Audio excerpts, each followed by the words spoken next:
Muy buenas tardes, bienvenidos a la 26ª clase abierta en línea del ciclo académico 2025, organizada por el IFTC 14, en el marco de la actividad de extensión del espacio curricular Sistemas Operativos en Tiempo Real, que pertenece a la Tecnicatura Superior en Sistemas Embebidos e Internet de las Cosas, que oferta el Instituto como parte de la Dirección de Educación Técnica Superior, Agencia de Habilidades para el Futuro, Ministerio de Educación, Gobierno de la Ciudad de Buenos Aires.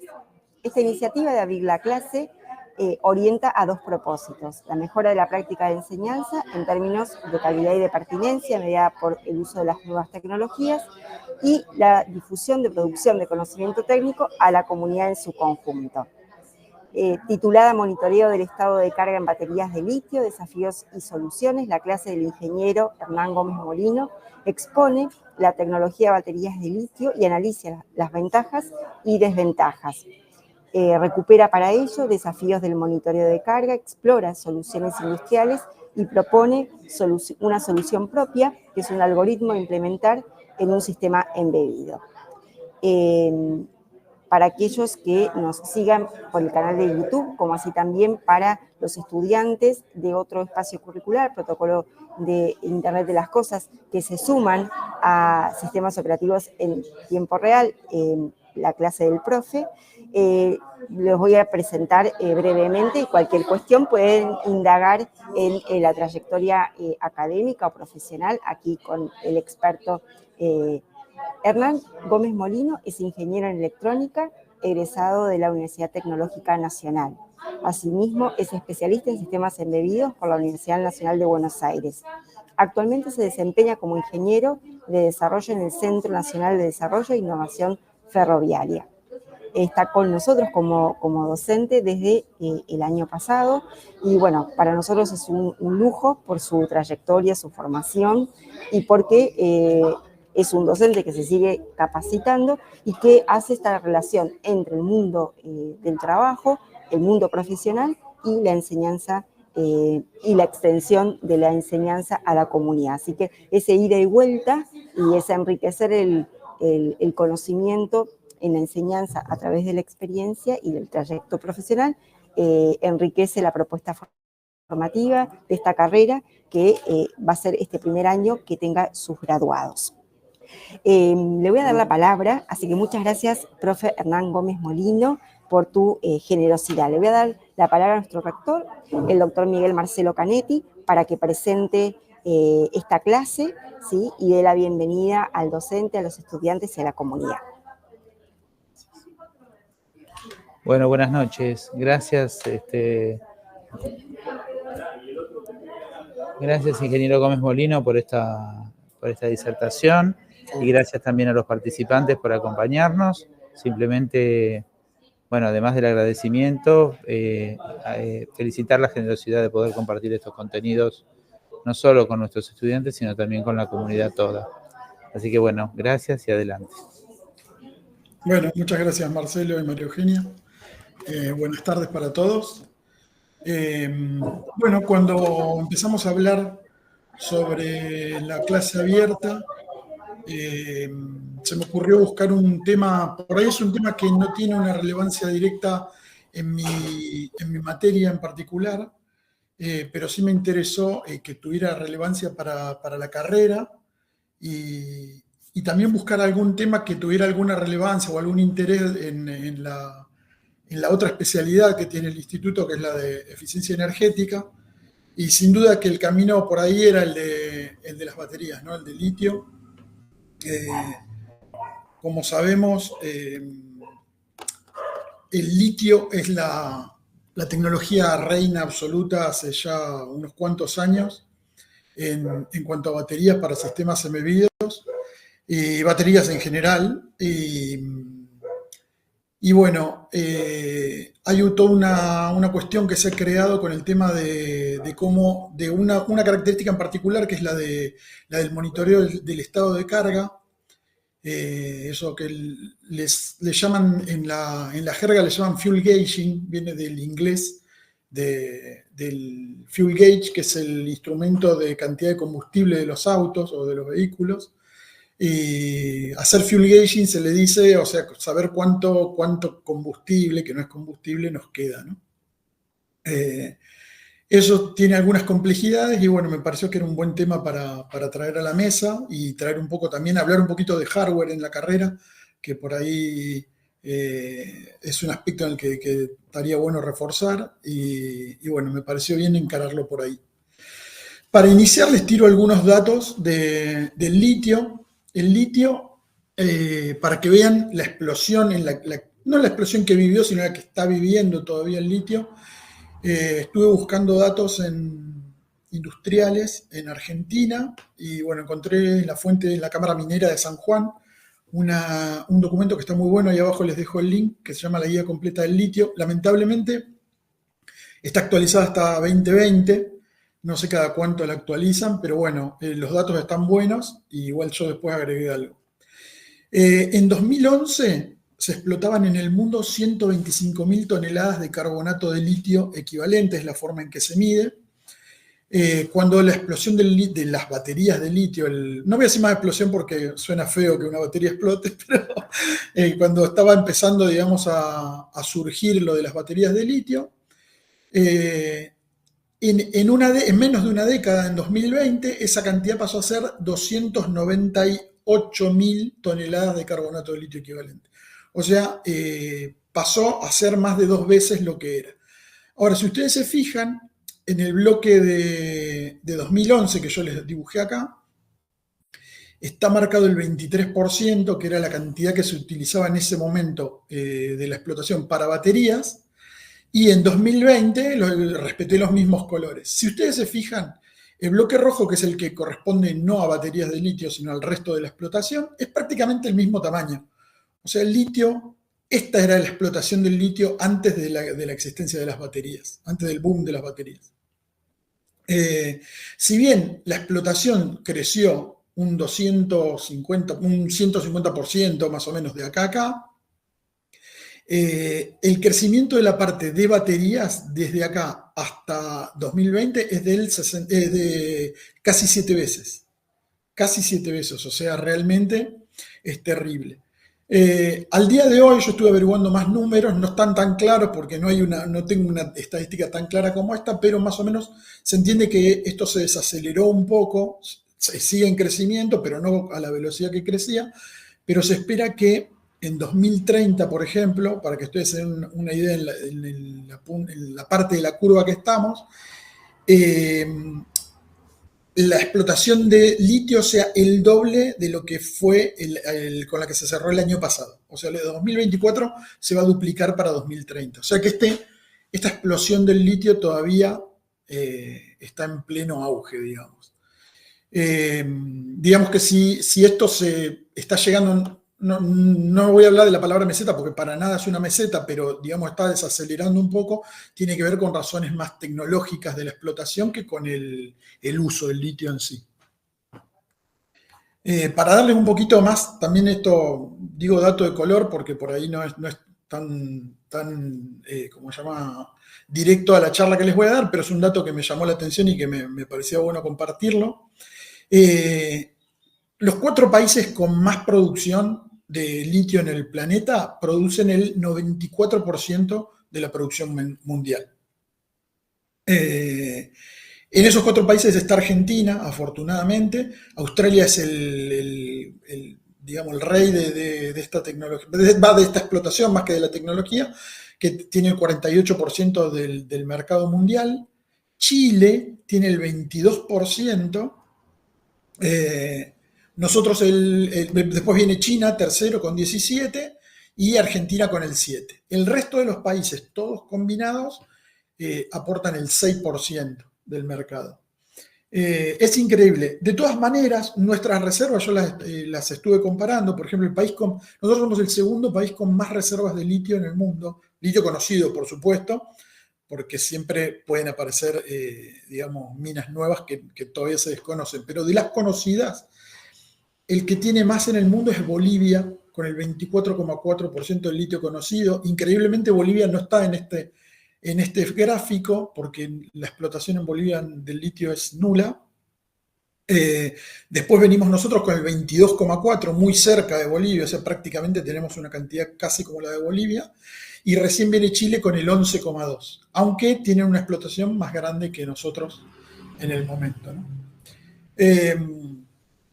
Ahora, que el litio, digamos, esté donde está, tiene que ver más con razones tecnológicas que con razones de explotación. Tal vez en la explotación no es tan práctico el litio como podría parecer, pero lo que pasa es que tiene unas características tecnológicas para las baterías que no las tiene ningún otra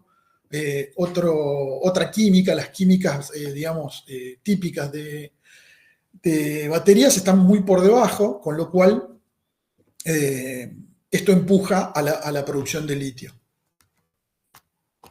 Ya hablando de esas ventajas, ya vamos a hablar, ya ahora sí estamos en baterías, no en producción. La ventaja más grande de estas tecnológicas que le digo es la alta densidad energética. O sea, por kilo de batería, las baterías de litio entregan muchísima más energía que cualquier otra química.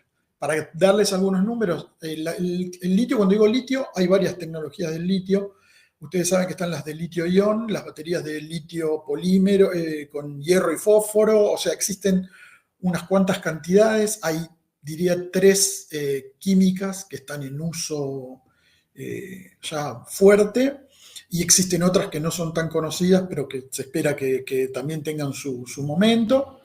Pero en promedio podemos decir que en baterías de litio, por kilo de baterías se pueden entregar de entre 150 y 250 watts hora, mientras que en las tecnologías viejas están entre 50 y 70, plomo ácido y níquel cadmio sobre todo, lo que hace que las aplicaciones puedan reducir el tamaño y pueda utilizarse, digamos, en cuestiones que antes, por ejemplo, hacer un vehículo con las prestaciones de un vehículo de los de hoy con batería de litio, si lo hiciéramos en tecnología de níquel cadmio y todo, sería terriblemente más pesado y mucho más caro, ¿no? Por eso, aunque la extracción no sea la más barata, termina siendo rentable. Bueno, las baterías tienen una larga vida útil, soportan muchos ciclos de carga y descarga, más ciclos que las químicas tradicionales, y lo que se traduce en una mayor duración. Tienen una baja autodescarga, o sea, ustedes saben que toda batería tiene internamente una especie de resistencia colocada en paralelo, digamos, a la carga, que es interna, que no se puede medir, que está ahí, y que cuando la batería está almacenada, está consumiendo esa resistencia. Bueno, ese consumo en las baterías de litio es bajo, comparado con las otras químicas, con lo cual le da como llamamos, un uso mucho mejor, sobre todo en baterías que no se cargan por mucho tiempo.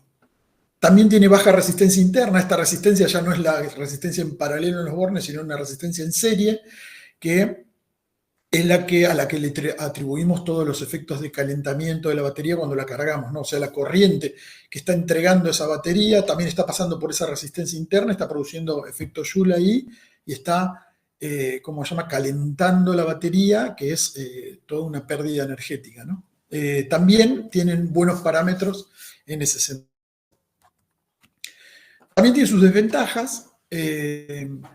Las baterías de litio, la peor desventaja que tienen es la sensibilidad a la sobredescarga y a la sobrecarga. Si ustedes más o menos están metidos en el tema, saben bien que está prohibido más o menos pasar una celda de litio de 4 volts. Nunca se pueden cargar más allá de los 4 volts porque se empieza a poner peligroso. Y la descarga por debajo de los 2,8 volts o 2,85 también es peligrosa, no porque genere peligro de incendio directamente en el momento de la descarga, pero cuando esa batería que quedó por debajo de la línea mínima, cuando vuelve a cargarse con un cargador normal, corre riesgo de incendio. Cualquiera que más o menos haya visto, no sé, algunas cuestiones en internet, las primeras baterías de litio, se acuerdan hasta celulares que se prendían fuego y cosas que todos sabemos que tienen una mala reputación en ese sentido. No es una mala reputación falsa, el riesgo está, pero también hay que entender que cuando la tecnología se entendió bien y se empezaron a hacer las cosas mejor, los cargadores empezaron a venir con ciertas protecciones que antes no se tenían en cuenta, por supuesto que los números mejoraron, ¿no? Bueno, alto costo, lo que le decía, la fabricación, a pesar de que una batería de litio es muy simple, cuando uno abre una batería de litio es prácticamente como si fuera una chapa muy finita, casi un papel metálico con una especie de pasta negra arriba que es enrollado, parece hecho en una casa. O sea, es una cosa muy, muy simple, pero esa pasta negra tiene su complejidad de hacer, entonces el precio de fabricación es elevado en comparación con las otras alternativas. Las otras alternativas, por más que sean más baratas, no compiten desde lo tecnológico y por eso terminamos usando el litio, más allá de que sea caro, ¿no? Riesgo de fuga térmica, bueno, el único riesgo de incendio y ese que tienen no es el de la sobrecarga y la sobredescarga, sino también, ustedes habrán visto casos de baterías de litio que se rompen, se cortan, se punzan y que se provocan incendios, se ponen en corto internamente y llegan a incendiarse. Esa gran densidad de energía que las baterías son capaces de absorber es lo que las hace peligrosas porque tiene una potencialidad fuerte, entregan mucha energía de golpe y eso es lo que termina generando un incendio, ¿no? Bueno, son digamos, en el funcionamiento son bastante sensibles a la temperatura. El rendimiento de una batería con unos grados de diferencia de trabajo con otra tiene un rendimiento bastante distinto y bueno, eso es una desventaja, digamos, sobre todo para aplicaciones de alto rango, digamos, térmico. Entre las desventajas figura el impacto ambiental y de extracción. Este no es peor que el de otras químicas porque en realidad la minería toda es nociva para el medio ambiente, eso es sabido, pero se le atribuye un poco esto al litio por el hecho de que el litio es como uno de los precursores de que muchas aplicaciones de baterías hoy estén, que antes no estaban. O sea, antes como las tecnologías no soportaban ciertas aplicaciones, entonces no se explotaban hasta ese límite. Esta tecnología sí puede hacer muchas más cosas, entonces se explota más.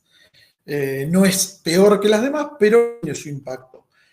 Afortunadamente no se usa agua dulce para el proceso de salmuera, que eso es algo bueno, pero sí pueden producir en las minas desertificación y impacto ambiental, sobre todo en las comunidades locales. ¿No? Y bueno, y a pesar de que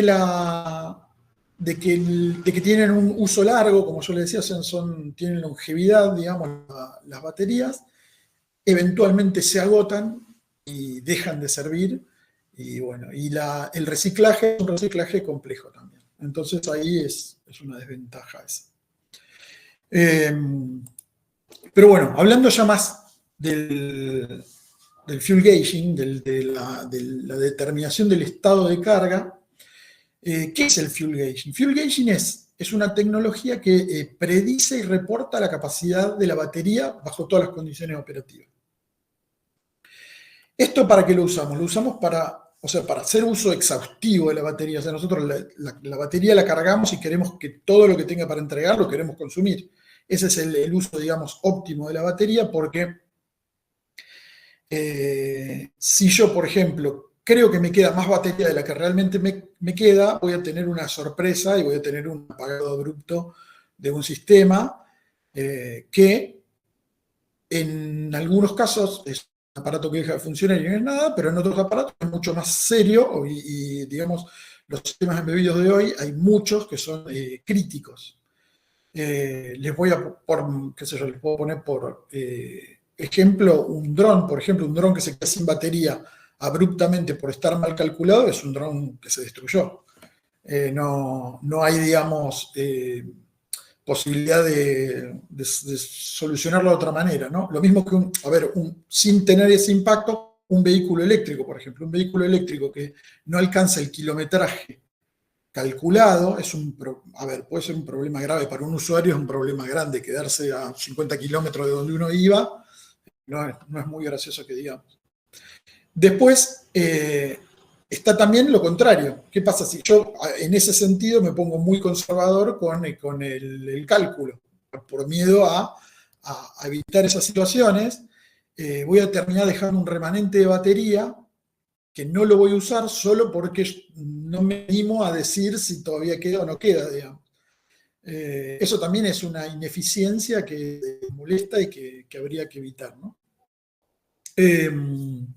Otra de las características, de los beneficios, aparte de eso, del uso intensivo, digamos, exhaustivo más bien de la batería, es que permite, sobre todo donde se manejan datos y cuestiones así, el apagado controlado del sistema, donde se puede evitar incluso daños, ¿no? En sistemas mecatrónicos, daños directamente físicos, y en sistemas electrónicos se puede evitar pérdida de datos o algunas cuestiones de software, digamos. Unos conceptos, digamos, importantes sobre el fuel gauging son, no es solamente la capacidad el cálculo, perdón, de la capacidad consumida, de la capacidad disponible, sino que también está, es ese principalmente, ¿no? Lo van a ver en muchos lugares, lo pongo como SOC, o van a ver gráficos que dice SOC, que quiere decir Status of Charge, que es como se lo suele como se llama, nombrar en la industria. Después también está el cálculo del tiempo remanente hasta el apagado, porque por más que yo diga, bueno, llevo consumido tal porcentaje de batería, si yo no sé en qué tiempo voy a consumir el resto, esa información puede no ser demasiado útil, o no puede no alcanzar, digamos. Y después hay algunos datos más que se pueden sacar del fuel gauging, que son el estado de salud y el diagnóstico de seguridad. Esto relacionado sobre todo a lo de la temperatura, ¿no? Y el estado de salud tiene que ver con el envejecimiento, digamos. Con el tiempo, el fuel gauging, o sea, si ustedes miran sistemas embebidos que ya tengan algunos años, fue evolucionando también.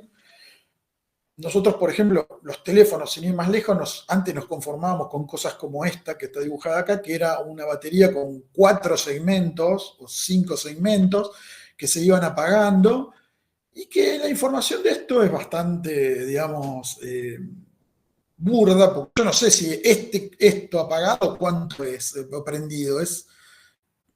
Me da lo mismo 10% que 20% capaz acá adentro. Esto es un 25% de la batería. ¿Y cuánto es?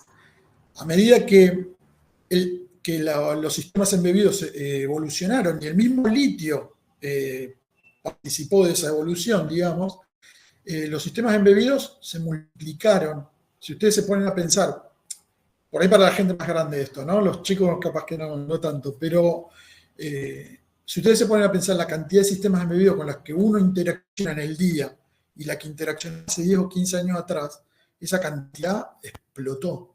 O sea, hoy los sistemas computacionales del mundo, la grandísima mayoría de los sistemas computacionales del mundo son sistemas embebidos. En la computación está metida en todo. Entonces, así también avanzó sobre los sistemas críticos, digamos. Y esos sistemas críticos ya no se conforman con esto. Empezaron a usar esto. Y esto requiere que nosotros ya tengamos unas precisiones cercanas al 1%, porque ahí nosotros estamos indicando con 2 dígitos, y el 1% en mediciones electrónicas ya empieza a ser una cosa seria. Imagínense que el multímetro, el tester que cualquier técnico usa, que tiene en su caja de herramientas, está en el orden del 1% de precisión. Un instrumento industrial, pero ya que se puede llegar a usar como patrón secundario, un instrumento de banco, está en clase 0,5, o sea, está en el 0,5%. Ya son precisiones que son industriales, pero empiezan a ser difíciles de lograr.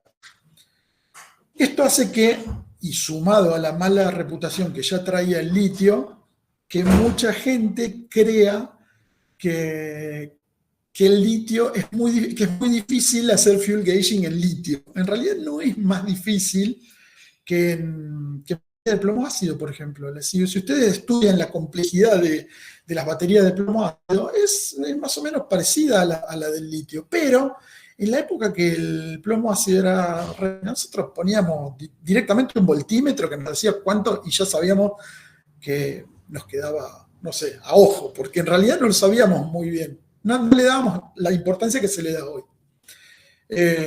Y bueno, tampoco teníamos el problema de que llegado a cierto punto se pone peligroso. En el plomo ácido no pasa eso. Entonces, bueno, tampoco había drones en la época del plomo ácido por cuestiones de que volar con una batería de plomo ácido es bastante más difícil que volar con una de litio, pero bueno. Todo eso, digamos, se le fue sumando como a la reputación del litio. Pero no es solamente, es como un fenómeno que tiene muchas patas. ¿Qué se hacía antes? Antes ¿cómo se llama? Para poder saber el estado de la batería, se hacía la medición de tensión. La medición bien hecha se llama a circuito abierto, o sea, sin carga. En el caso de un sistema embebido, no es lineal, no es o sea, que la tensión que hay entre bornes y la batería me va a decir exactamente una relación directa con el porcentaje, no. Es una curva que tiene más o menos esta forma que la ven acá está medio cuadrada porque esto está sacado de una tabla que solamente tiene 10 pasos, entonces esto no tiene la resolución, digamos, correcta para que se vea bien, pero esta es una tabla de la que se usa en un sistema embebido. Ahora se los cuento. Esa medición entre bornes en un sistema embebido implica que tengo que utilizar un convertidor analógico digital, que puede estar, yo acá dibujé un microcontrolador y está incluido dentro del microcontrolador, puede ser externo. Como llaman, me obliga a conectar este ADC directamente a los bornes de la batería y a tener guardada en ROM una tabla que tenga, digamos, esta forma de curva, donde acá abajo yo tengo los rendimientos, perdón, los estados de carga, y acá arriba tengo la tensión. Entonces, para cada tensión que yo mida, va a haber un porcentaje que le corresponda. Esto, para quien no lo conoce, se llama lookup table, es la forma de implementar funciones que no son, digamos, fáciles en computación en general, no solo en sistemas embebidos. Lookup table o LUT es el nombre por la sigla, ¿no? Es típico decir una LUT. Es una tabla de búsqueda, digamos, de doble entrada. Pueden tener más de dos entradas también, ¿eh? ¿Qué problemáticas tiene este método? Bueno, las baterías de litio acá tienen esta curva que ven acá, la negra, sería, digamos, la que está representada en la LUT en la diapositiva anterior. Si se fijan acá en el medio, tiene una meseta bastante grande, cercana a la mitad de la capacidad de la batería. Esa meseta hace que una muy chiquitita variación, o sea, es muy estable la tensión en ese área, es muy estable la tensión de la batería. Por más que yo siga consumiendo, es muy poquito lo que baja. Entonces, tengo que tener acá una medición bastante precisa para poder ver esto. Acá 1 milivolt de error me produce un error en porcentaje de estado de carga bastante grande, con lo cual es muy sensible, digamos, acá. Eso es una desventaja que me obliga a usar unas LUT mejor que la que yo les dibujé ahí de 10 pasos, sino algo mucho más finito, porque ahí en el medio puede ser, y además tengo que tener una buena precisión en el ADC, lo cual es un poquito molesto, digamos, es un poco difícil. Eso es la curva inicial.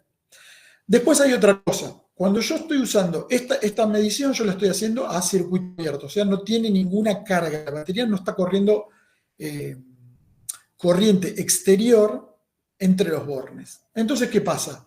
Este sería el modelo que yo tengo de batería en ese momento. Esto es un capacitor cargado, nada más, una tensión, no tiene ningún otro efecto. Pero cuando la corriente empieza a correr, digamos, a correr internamente por la batería, empieza a correr por la esa resistencia interna que yo les decía. Esa resistencia no es un resistor que yo puedo ir y medirlo, sino que es intrínseca a las celdas de la batería y está como distribuida ahí adentro. No es algo que yo puedo ir y medirlo y tratar de hacer un modelo con esa medición. En realidad está distribuida ahí adentro. Cuando empieza a haber corriente acá se empieza a caer una tensión. Y ya mis bornes, que son estos dos puntos rojos, ya dejan de ver la tensión pura de la batería y empiezan a ver una tensión disminuida, porque acá se está creando un divisor de tensión con mi carga. Y pasa esto que ven acá, es esta curva roja que ven acá, esta pasa a ser mi realidad, digamos. Esta es la curva negra, es la inicial, la de un circuito abierto, pero yo, dependiendo de la carga, empiezo a trabajar en esta roja. Si se fijan, la diferencia acá está definida como I por R, es la corriente en la batería, por la resistencia interna es esta tensión que se baja. Eso es un problema. Esta curva inicial tiene dependencia con la temperatura, que lo que yo les decía, ¿cómo se llama? Se los decía cuando les hablaba al inicio, con lo cual ahí esta curva no es la misma para todos, o sea, tiene una dependencia de la temperatura, empieza a ser un problema también. Existe un efecto de envejecimiento, esto que se llama aging. Si se fijan acá, en este gráfico se compara una curva de descarga de una batería nueva, ciclo 1, contra la misma batería a 200 ciclos y la misma batería a 500 ciclos. Fíjense la diferencia de las trayectorias. La batería se va agotando, o sea, no es que va, como se llama, que muere de golpe, que siempre funciona igual hasta que muere de golpe, no. La batería va envejeciendo y se va degradando su performance. Eso es un problema también, porque si yo cargo una LUT con esta respuesta de la batería nueva, a los 200 ciclos ya estoy en realidad en otro lado, entonces mi cálculo empieza a ser malo.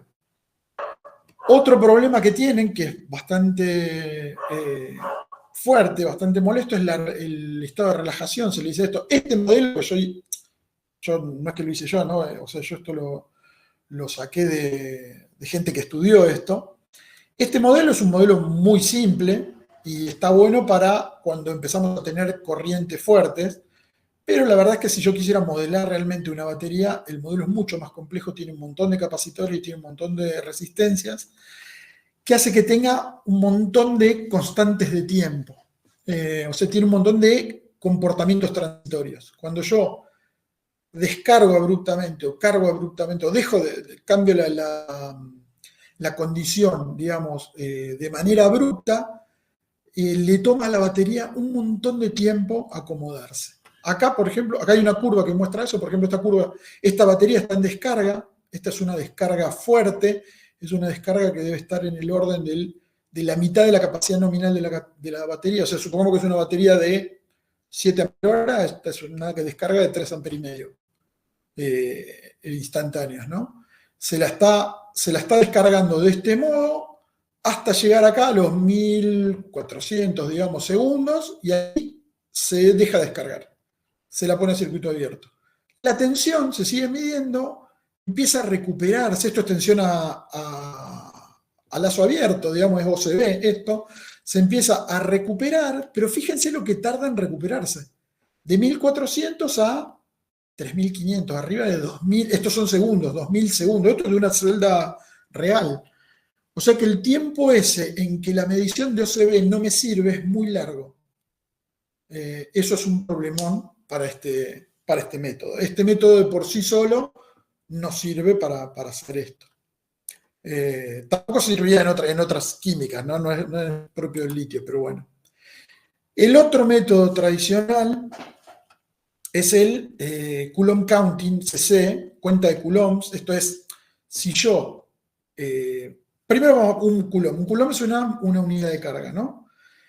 Es amper por segundo, un coulomb. Entonces, si yo mido la corriente todo el tiempo y la multiplico por los segundos, yo sé cuántos coulombs, en el caso de la carga, yo cuento la corriente que está entrando y todos los segundos, yo sé cuántos coulombs cargó mi batería. mi batería no va a poder descargarse más allá de esa capacidad.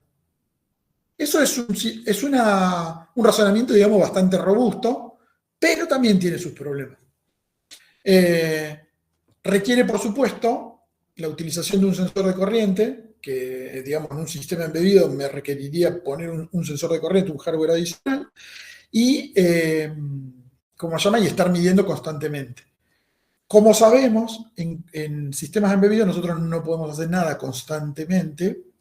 Esta sería la ecuación, digamos, la integral, esta sería la que nosotros estamos integrando la corriente todo el tiempo. Y esto es lo que nosotros vamos a hacer en realidad, que es una sumatoria de un montón de muestras con una muestra delta T, que vamos a tratar que sea lo suficientemente chiquita para que esa recomposición de la curva nuestra sea lo suficientemente buena, digamos. Las problemáticas de estas son, debe implementarse durante la carga también, o sea, ese sensor de corriente que les digo, no solamente tiene que estar trabajando en el momento que se está descargando, sino que tiene que estar trabajando en el momento que se está cargando también. Porque tengo que contar esa carga de coulombs inicial, que como ya me obliga a esto. Si las cargas y descargas son parciales, esto se empieza a poner más problemático. Imagínense que yo cargo la batería al 100%, la descargo al 70 o 60 y después la cargo hasta el 90. En ese momento voy a estar un poco perdido en cantidad de coulombs de lo que estoy haciendo. No es lo mismo que si yo la cargué hasta el máximo. Otro problema de esto es la autodescarga. Aunque es baja la autodescarga en baterías de litio, tienen autodescarga. Todas las baterías tienen autodescarga. Entonces yo esos coulombs que conté al momento de cargar, la dejo estacionaria y esa cantidad va a estar bajando sola, lo que cuando yo empiece a descontar, voy a empezar con un número que ya es ficticio, digamos. Otro problema es la eficiencia de la carga. No todos los amperes por segundo que yo voy a contar entrando a la batería, mi batería va a ser capaz de sacarlos después. Hay una pérdida en el medio, tiene que ver con las pérdidas energéticas, con el efecto Joule, y eso tampoco lo puedo cuantificar tan fácil, con lo cual ese es un problema. Tiene también problemas con el efecto de carga. Efecto de carga es esto que yo les decía, que a medida que sube la corriente, esta curva negra se convierte en esta curva roja. Bueno, esto también tiene un problema con eso, porque ahí esa pérdida energética empieza a ser más grande y la diferencia entre coulombs contados y coulombs reales empieza a variar más fuerte, digamos. Y bueno, después tiene el tema del sensor, que tengo que dedicarle un sensor externo para esto, y el costo computacional de tener que tener una instancia de programa que esté dedicada prácticamente todo el tiempo, incluso cuando se está cargando, a medir la corriente, que puede ser un problema. Para sistemas de recursos cortos es un problema. Entonces acá, bueno, uno empieza a decir, bueno, ¿cómo podemos hacer para hacer funcionar esto? Porque no puede ser que nadie sea capaz de decir cuánto le queda a una batería de litio. Lo primero que a uno se le ocurre, este método no es mío, es de un paper que yo al final les dejo el link del paper para que lo vean, pero es un poco lo que cualquier persona pensaría, es combinar los dos métodos, ¿no? O sea, hacer OCB y hacer cuenta de coulombs, las dos cosas. ¿Por qué? Porque como nosotros tenemos, supónganse esto, tenemos este tema, yo tengo la descarga acá, ¿no? Esto es más o menos como la curva que les mostré recién, pero un poquito más, qué sé yo, más esquemática, si quieren. Se está descargando. Una vez que se descargó, acá está, digamos, en este punto estamos apagando el sistema. El sistema va a tener su relajación, en el que una hora y pico después va a estar, una hora y media, supongamos, ya va a estar en un estado de relajado, donde la medición OCB va a valer la pena. Si yo, por ejemplo, aprovechara una característica de los microcontroladores de ahora, que es el estado de consumo, donde yo, en el momento que están apagados, no están apagados en realidad, sino que están en una especie de sueño y que los puedo despertar periódicamente, yo podría hacer que durante este tiempo ellos periódicamente estén midiendo la tensión OCB a circuito abierto. Porque, a ver, a circuito abierto, si yo está prendido, voy a estar consumiendo, pero es un consumo tan chiquitito que prácticamente la medición OCB acá sí me sirve, porque no tiene la carga, digamos, solamente tiene un mínimo consumo interno. Si yo en este momento empiezo a medir, yo puedo saber, supongamos, primero puedo contar por tiempo que acá ya pasaron más de 2000 segundos y esta medición es buena. Y otra cosa que puedo hacer es, una vez que pasaron esos 2000 segundos, en una frecuencia, o sea, que va a ser muy baja, pero de vez en cuando volver a hacer una medición para que al momento que yo prenda, este punto CB sí tiene una correlación directa con el estado de carga en ese momento. Esa es una buena medición, me sirve. Yo sé que acá, lo que yo medí acá, lo pongo por la LUT, por la tabla, y el porcentaje que yo saqué acá es real. Lo mismo pasa para la carga. Hago lo mismo. Y voy a obtener, supónganse, acá está dibujado de este modo, voy a obtener, supongamos, 2 puntos bien medidos, y en el medio, ¿qué hice? Hice cuenta de coulombs. Entonces yo con estos 3 datos, la cuenta de coulombs que yo hice desde este punto hasta este punto, y los 2 estados de carga de acá, puedo hacer esta cuenta que está acá. Y esta cuenta me da una recta que me determina la capacidad máxima de la batería. Esto, o sea, combinar los dos, la medición de tensión a circuito abierto y la cuenta de coulombs juntas, me valen por algo ya superior a las 2 cosas juntas. Porque me están dando un cálculo de la capacidad máxima que yo antes de ninguna manera tenía. Y solo por sumar las 2 cosas no lo tenía. Ese cálculo de Qmax es muy importante porque este cálculo de Qmax va a ir variando con el envejecimiento de la batería. Esto me elimina el problema del envejecimiento, porque como yo lo voy a calcular periódicamente cada vez que yo tenga 2 puntos bien medidos, a medida que la batería vaya envejeciendo, mi Qmax se va a ir actualizando. El Qmax que yo voy a tener, la carga máxima, la cantidad de coulombs máxima, va a estar actualizada. Con lo cual yo me saqué de encima el problema del aging. Me saqué de encima también el problema de la autodescarga. Porque el tiempo que estuvo quieto, autodescargándose, a mí no me importa, porque a mí lo único que voy a agarrar es del estado de reposo, voy a agarrar el último punto, y ese va a ser mi punto inicial. Toda la historia que pasó de acá para atrás es algo que es anecdótico. Si acá hubo autodescarga o descarga o lo que sea, no importa, porque este punto está bien medido. Entonces la autodescarga también deja de ser un problema. Y otro problema que es menor, pero que aparece, es la dependencia con la celda. Hay estudios sobre celdas que se comparan con celdas de la misma partida, de la misma marca, y hay diferencias, no todas son exactamente iguales. O sea que ya soluciona unos cuantos problemas. Ahora, esto sirve para determinar bien el estado de carga, pero no me da información del tiempo remanente. ¿Se acuerdan que yo les había dicho que estaba bueno, no que estaba bueno, perdón, que el fuel gauging, una de las cosas que proveía era el estado de carga y la otra que tenía que proveer es una predicción de cuánto tiempo de batería me queda. Por supuesto, en la condición de uso que está, ¿no? Si yo cambio la condición de uso, va a cambiar esa predicción. Esto no me da esa predicción. Hay que darle una vuelta más. Esa vuelta más es la medición de la resistencia interna. Esa resistencia interna que yo les dibujé en serie ahí en el modelito, es una resistencia que no es fija. Tiene que ver con la carga y tiene que ver con la temperatura. O sea que es molesta.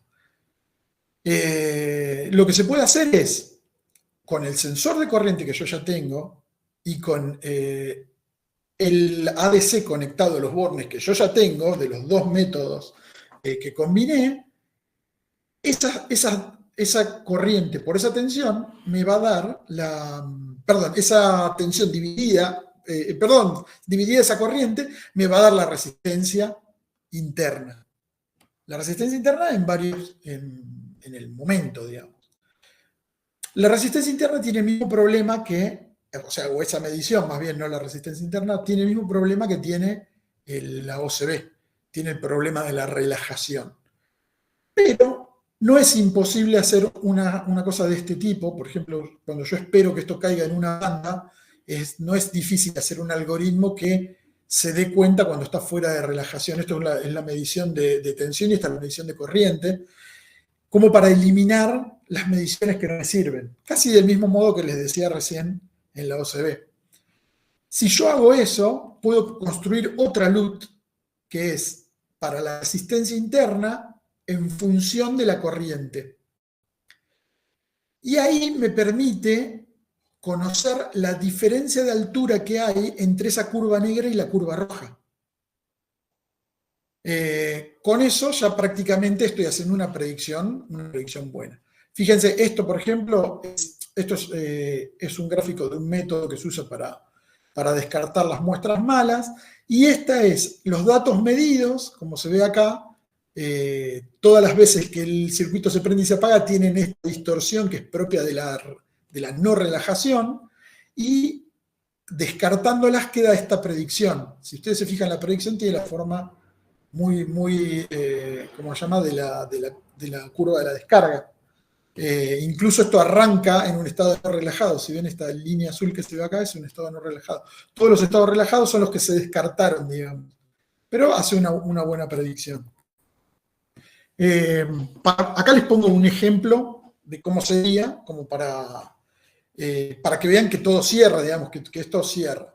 Supónganse que yo tengo un estado de carga del 50% real en la batería y tengo una corriente actual de carga, lo estoy cargando con 300 mA. La resistencia actual yo la voy a sacar de mi tabla, de mi LUT que creé, de ese modo. Esa resistencia, acá, multiplicada por la corriente actual, me va a dar esta diferencia de tensión que hay entre las dos curvas. Bueno, acá tiene otros colores las curvas, lamentablemente. La otra dije negra y esta era roja, bueno, esta es roja y esta es azul. La diferencia entre la curva inicial y la curva cargada es esto que está acá. Eso, sumado a la tensión de corte, ven acá que dice EDB, que está en 3 volts. Esta es mi tensión de corte inferior, es donde yo digo, hasta acá voy a usar la batería. Supónganse que yo es 3 volts y esto que me dio acá es, digamos, 0,6, por decir algo, me va a dar 3,6 volts. Una tensión de corte superior me va a dar. Esa tensión yo la voy a meter en mi LUT, entrando al revés. Voy a entrar por el lado de... no voy a entrar al revés. Voy a entrar por el lado de tensión y voy a obtener el estado de carga que le corresponde a esa tensión, y me va a dar el estado de carga de finalización, que ya no va a ser 0%, va a ser un 10%, 12%. Es este punto que está acá. Este punto está en 0%, este punto va a estar en el 12%, este está en el 100%, ¿no? Este va a estar en el 10 o 12, porque se corrió. ¿Por qué? Porque yo tuve que bajarle toda esa tensión que tengo acá de diferencia. Sabiendo el estado de carga de finalización, le voy a restar el estado de carga, se lo voy a restar el estado de carga actual, me va a quedar el estado de carga remanente, el porcentaje de batería que me queda hasta la finalización. Y ese porcentaje de carga se puede relacionar rápidamente, multiplicándolo por la Qmax, esa que calculamos, con la carga remanente, y la carga remanente es la corriente por tiempo. La corriente la conozco, la carga remanente la conozco, calculo el tiempo. Ese es mi cálculo. O sea, con los dos enfoques juntos, más la medición de resistencia interna, yo logré calcular las dos cosas, estado de carga y tiempo remanente. ¿Es un poco complejo? Sí, pero no es la muerte. Por ahí hoy, si lo están conociendo hoy, sí, capaz que es un poco abrumador. Pero créanme, por eso les puse como sería un ejemplo, porque que existe un camino que nos lleva. Es un buen enfoque puede tener precisión cercana al 1%, no garantiza para nada el 1%, pero puede andar ahí. La falencia que tiene es que las dos LUT que yo uso no están corregidas por temperatura. Esa es por ahí el lado más flaco de este, ¿cómo se llama?, algoritmo para hacer esto. Bueno, ahí digo, ¿qué soluciones comerciales tenemos para esto, ¿no? Porque un celular lo hace y lo hace bien esto. Dame un segundo, por favor. Un celular lo hace y lo hace bien. ¿Cómo hacen? Bueno, las soluciones comerciales que yo pude investigar son todas de hardware. ¿Esto qué es? Encontré 2 de Texas Instruments y una de Nordic. Existe un tercer algoritmo de Texas Instruments, pero está publicado el paper en agosto de este año y no hay tanta información, sobre todo de aplicación, con lo cual por ahora lo dejé afuera porque no estaba muy verde para ponerlo, pero bueno, estos sí son más probadas, las 3. Los 3 son un chip que se agrega, o sea, las soluciones de hardware. Los 3 tienen comunicación I²C, para los chicos de protocolos que andan por ahí, I²C para, o sea, este chip se dedica a directamente entregarte los parámetros de SOC y de tiempo remanente. O sea, todo lo que nosotros dijimos está metido ahí adentro, con otros algoritmos que no son tan iguales, o capaz que sí. El primero, de Texas, del CDB, es, a mi entender, el más flojo, porque el cálculo que hace en el medio de la curva es como bastante laxo. Ellos lo que hacen es determinar este punto, FCC, que equivale al Qmax, digamos, que yo les decía, es el punto máximo ¿cómo se llama?, de carga. De este modo lo hacen. O más bien, ellos calculan el SOC de este modo. Es el remanente, lo calculan como el FCC menos la cuenta de coulombs, que a lo que se dedica esto es a contar coulombs. Directamente no hace tan bien el tema de la medición.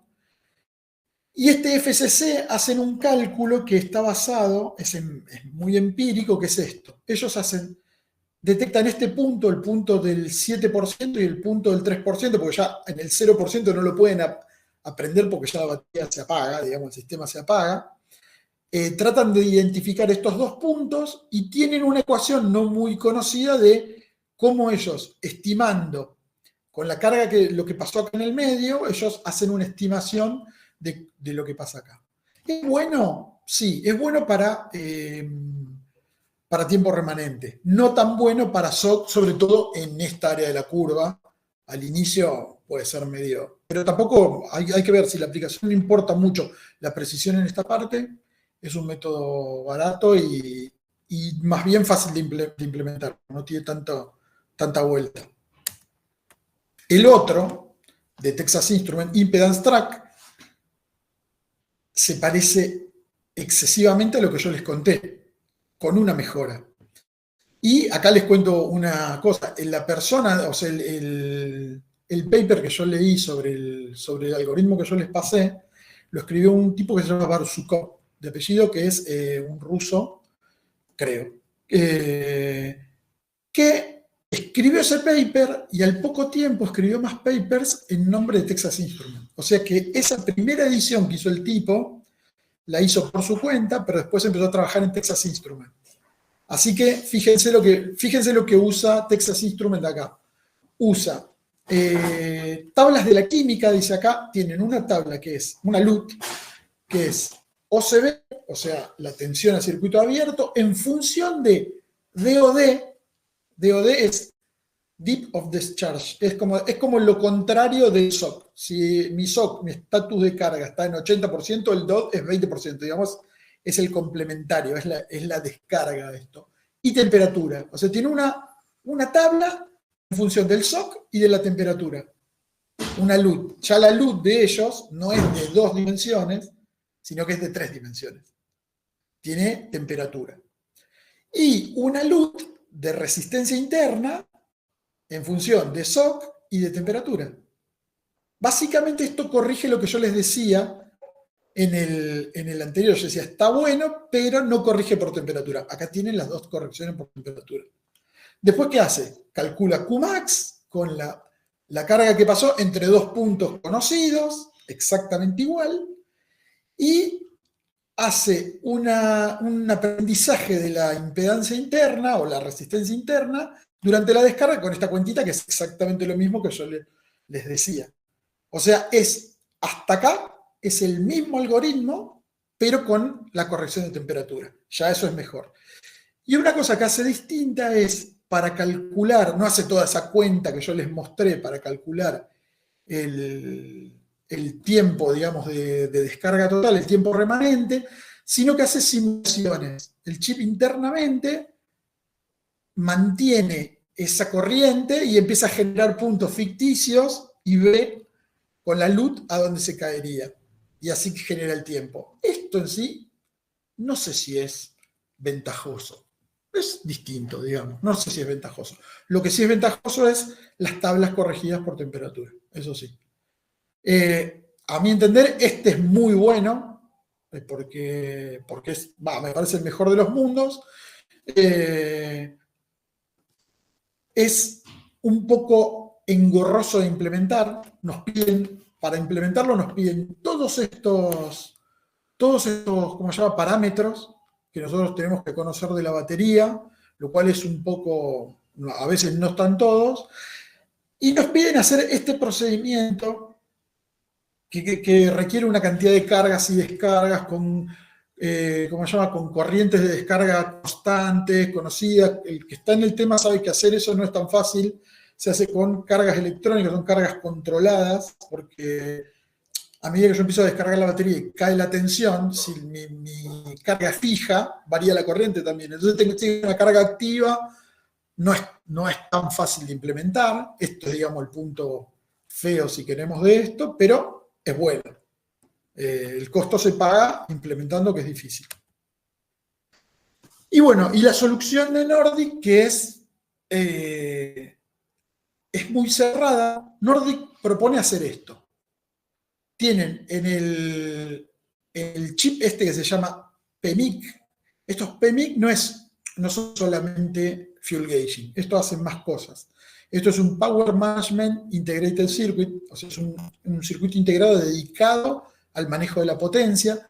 Esto tiene, por ejemplo, tiene la electrónica incluida para hacer fuentes buck, son fuentes que bajan la tensión, o fuentes boost, que son fuentes que suben. Supongamos que yo quiero usar una batería de una celda de 3 volts y necesito manejar una lógica de 5 volts. Este circuito, agregando un inductor y un par de componentes, me permite hacer eso internamente. Eso es una ventaja muy grande. A esos chips le agregaron la parte de fuel gauging. Entonces, ¿ellos qué hacen? Miden corriente, miden tensión, miden temperatura con ese chip, y eso se usan dos cosas para solucionar. O sea, esto que acá es mi sistema embebido. Tiene el chip, este PMIC acá, y este sería mi SOC, que es mi microcontrolador. En el microcontrolador va a ir un algoritmo, que es el que va a decir, dependiendo de estas mediciones, qué es lo que pasa, y va a un modelo de batería, que sería todo ese estudio inicial que me pide Texas Instruments hacer con todas esas curvas. Bueno, estaría acá en el modelo de batería. Ahora, ¿cómo saco yo el modelo de batería? Lo saco con dos herramientas. Una herramienta que está acá, que es el kit de evaluación de este chip. Si se fijan, se llama igual, pero EK es el kit de evaluación.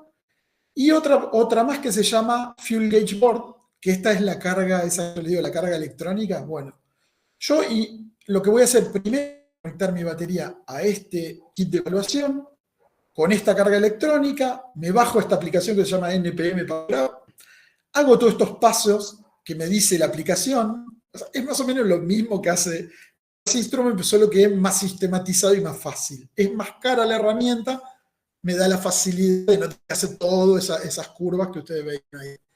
Una vez que yo haga todo lo que la aplicación me va guiando para hacer, se va a generar un archivo JSON con todas las curvas, y ese archivo JSON la aplicación lo va a procesar y me va a generar un archivo include, un archivo para incluir, un archivo .h que va a ir acá en mi modelo de batería.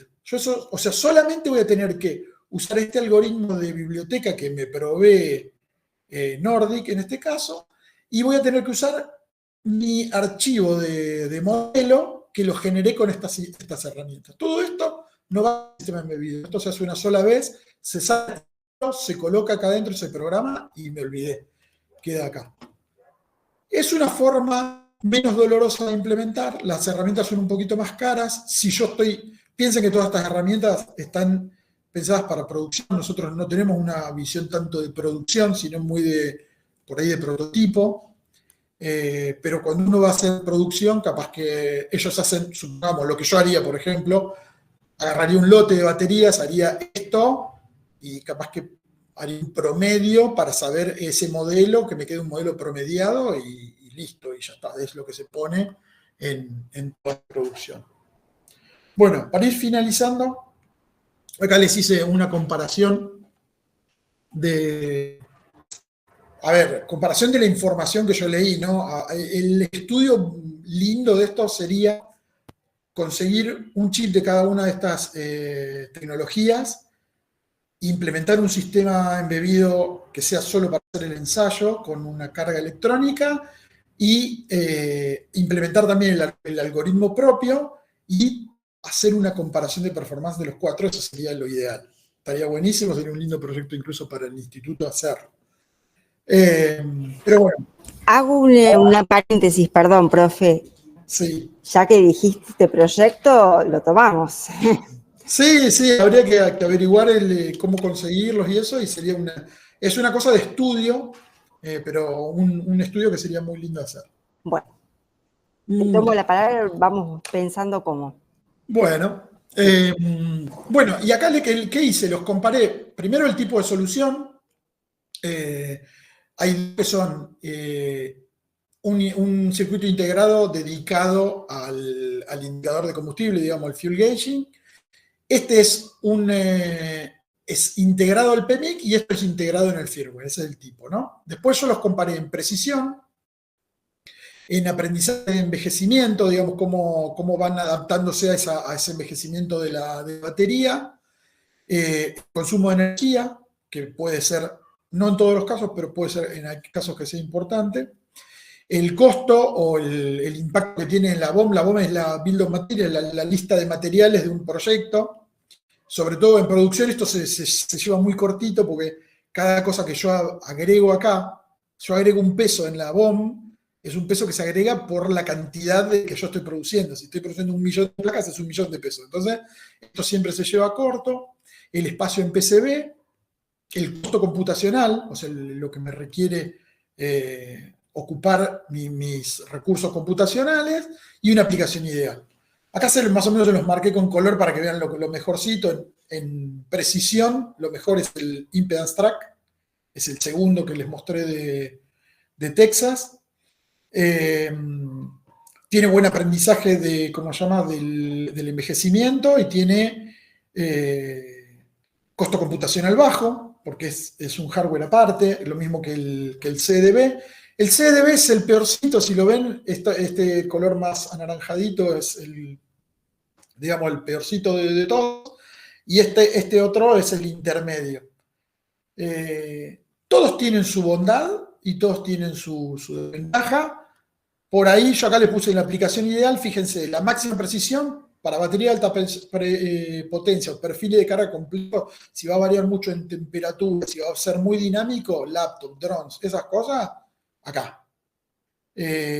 Si la precisión yo la quiero en el tiempo remanente y lo demás mucho no me importa, es bastante fácil de implementar para, qué sé yo, un sistema embebido menos crítico, como una herramienta, un juguete, va bien.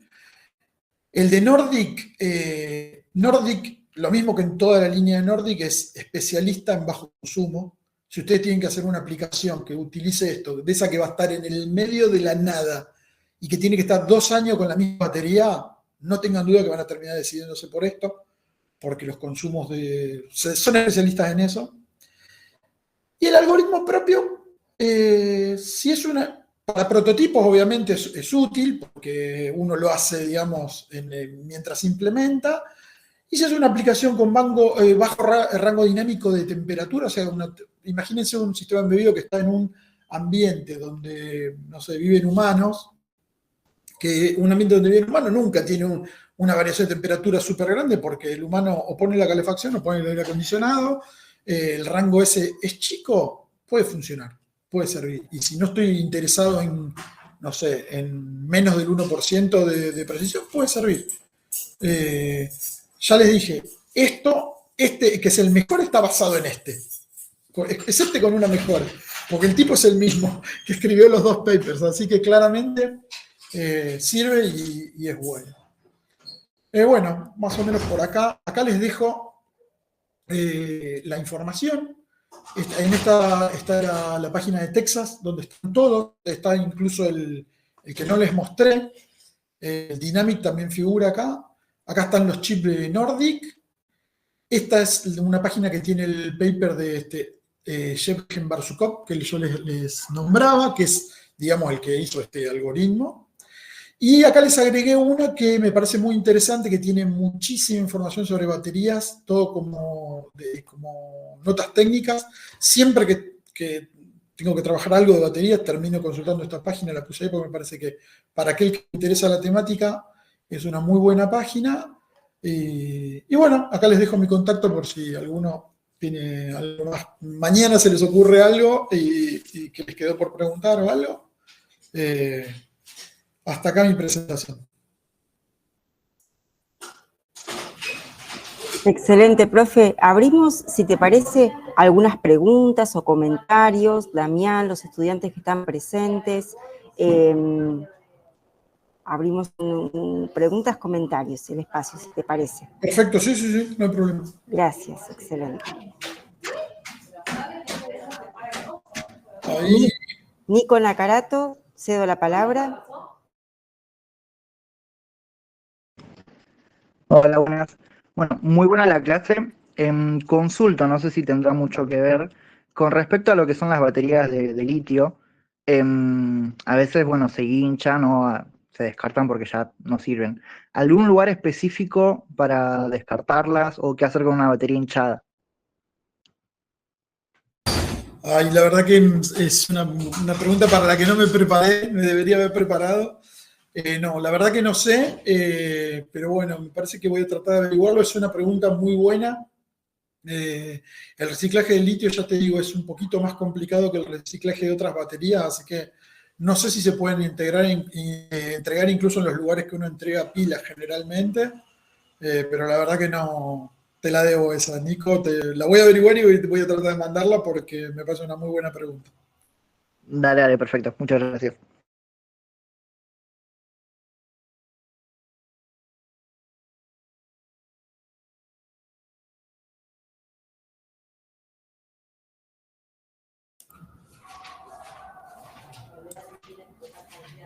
¿Alguien más? ¿Preguntas? ¿Algo? ¿O comentario? ¿Algo? Damián, ¿algún estudiante de protocolo? Yo la verdad no tengo preguntas como tal. Estaba prestando mucha atención, estaba muy interesante. Pero no me surgió ninguna. Bueno, gracias, Alejandro. Hola, buenas tardes. Daniel Once. Sí, Daniel. ¿Qué tal? ¿Cómo andan? Muy buena la temática. Muy original.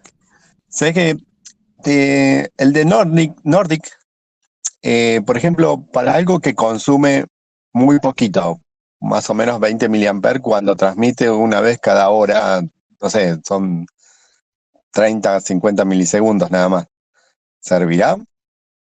Porque yo lo he probado, he medido con un resistor, es decir, con un divisor resistivo, la tensión de la batería. Traté de medirla antes y después de la transmisión, no la pude hacer durante la transmisión. Y no variaba nada. Lo único que me servía es como para saber cuando se estaba bajando mucho, nada más. Bueno, vos ahí estás en el punto dulce, digamos, de tener una carga tan bajita que prácticamente vos ni siquiera tendrías que implementar todo esto. A vos te sirve hacer OCB. La medición que vos estás haciendo está prácticamente a circuito abierto. Entonces, vos directamente con la LUT y con la medición que estás haciendo te alcanza.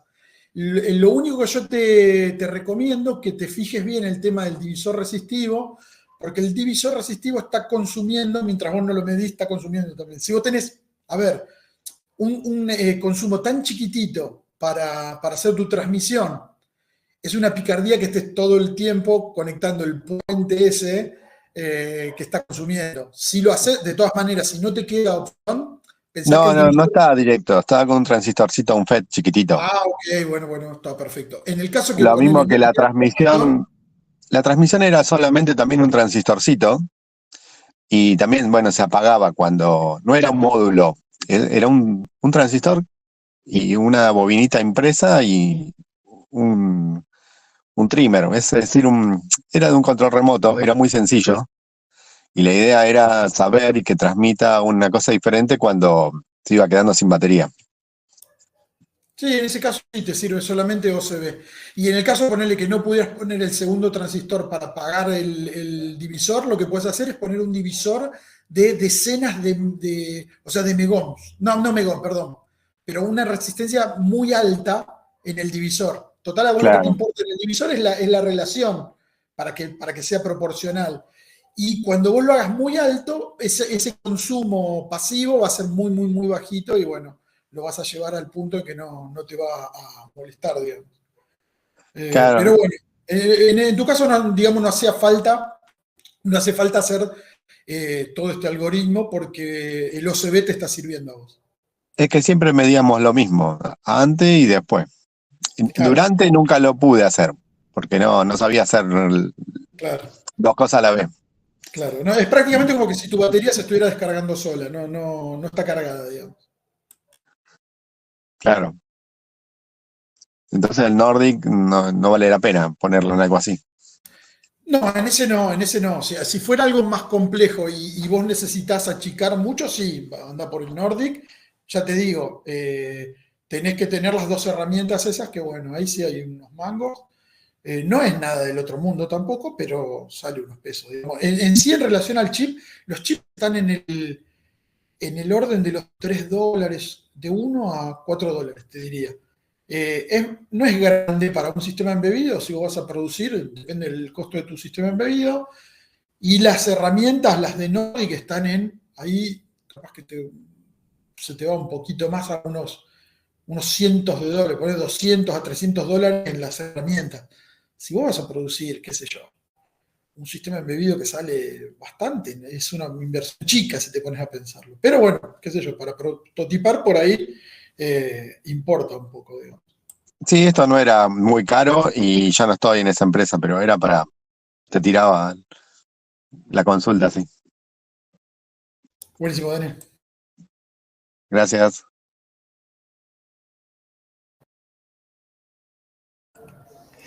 Bueno, estimados, mil gracias, profe, un lujo, te luciste, y además con la humildad, ¿no? De aquel que quiere seguir aprendiendo a partir de una pregunta de un estudiante, eso también denota tu sabiduría, en relación al conocimiento que uno aprende con, y por ahí no se interrogó, y también, digo, muy interesante la articulación con esta cuestión más de las carreras, ¿no? El instituto oferta lo que es la carrera, la Tecnicatura Superior en Eficiencia Energética, en todas esas cuestiones ambientales, el cuidado y demás, están en conocimiento de nuestros profesores, y haber pensado en el tema también es relevante por la actualidad, por el tema del cuidado, el medio ambiente y demás, pero también en orden a nuestra oferta educativa. También muy generoso el ofrecer los enlaces, y que son investigaciones muy recientes, ¿sí? Entonces, bueno, realmente un lujo, muchísimas gracias. Esta producción, porque es una producción, tu clase va a ser compartida en el canal de YouTube, muchas gracias a nuestra profesora IATP, Sandra Tejerina, que se ocupa de la grabación y posterior edición y subida en el canal de YouTube. Gracias a los profesores, a Damián, el colega que acompañó, Sandra, a los estudiantes y a todos los que nos acompañen viendo esta clase, ¿sí? Muchísimas gracias, profe, estudiantes, nos estamos viendo en la próxima clase.